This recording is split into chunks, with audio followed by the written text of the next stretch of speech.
Imagine walking through a crowded street in ancient Egypt. The sun burns overhead. Incense drifts from temple doors. The Nile moves slowly in the distance. A cat crosses your path. You don't think twice. But if that cat dies by your hand, even by accident, the crowd may not wait for a judge. They may kill you. This was not myth, not legend, not exaggeration. In ancient Egypt, killing a cat could mean death. Cats were not simply pets. They were living symbols of divine protection.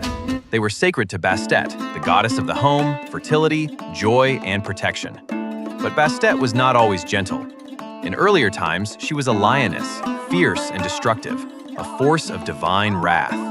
Over centuries, she softened into the form of a domestic cat, yet the warning remained the same. Harm the cat, and you harm the goddess. In Egypt, religion was not separate from the state. Pharaoh ruled by divine authority. The law was sacred.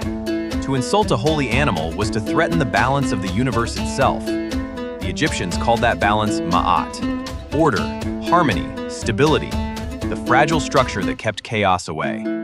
Kill a cat, and you were not just committing cruelty, you were attacking cosmic order. The Greek historian Herodotus wrote that even killing a cat accidentally could result in execution. He described a case in which a Roman soldier killed a cat, and an enraged crowd dragged him away and killed him despite attempts from officials to intervene. Now, Herodotus sometimes exaggerated his stories, but archaeology confirms something undeniable. Cats were deeply protected. They were mummified in vast numbers. Entire cemeteries have been discovered filled with carefully wrapped feline bodies. When a household cat died naturally, families shaved their eyebrows in mourning. Not their heads, their eyebrows. When the hair grew back, the mourning period ended. This emotional bond was not symbolic alone. Egypt was a grain empire. The Nile flooded and fed the land. Crops grew in abundance. Grain filled storehouses across the kingdom. But grain attracted rats. Rats brought disease. Snakes followed rodents. Cats protected the food supply, and by extension, the survival of the civilization itself. Without cats, famine and plague could spread. Yet practicality alone does not create execution laws. What elevated the cat was symbolism. The cat represented vigilance, grace, silent power. It could sit calmly in a home, watching with half-closed eyes, and then strike with deadly precision in an instant. That dual nature reflected divine justice, calm yet unstoppable, gentle yet lethal. Egyptians saw the gods reflected in the natural world, and the cat was one of their clearest symbols. Ancient Egypt lasted more than 3,000 years. That kind of stability does not happen by accident. It was built on an obsession with order. Foreign invasion threatened it. Drought threatened it. Disease threatened it. Anything that disrupted balance was treated as an existential danger. Now imagine living in that world. The Nile's flood determines whether your children eat. The pharaoh is considered a living god. The universe itself depends on harmony. In that reality, killing a sacred animal is not small. It is catastrophic. In the city of Bubastis, the center of Bastet's worship, enormous festivals were held every year. Music echoed through the streets. Dancers moved in celebration. Wine flowed. Pilgrims traveled long distances to honor the goddess.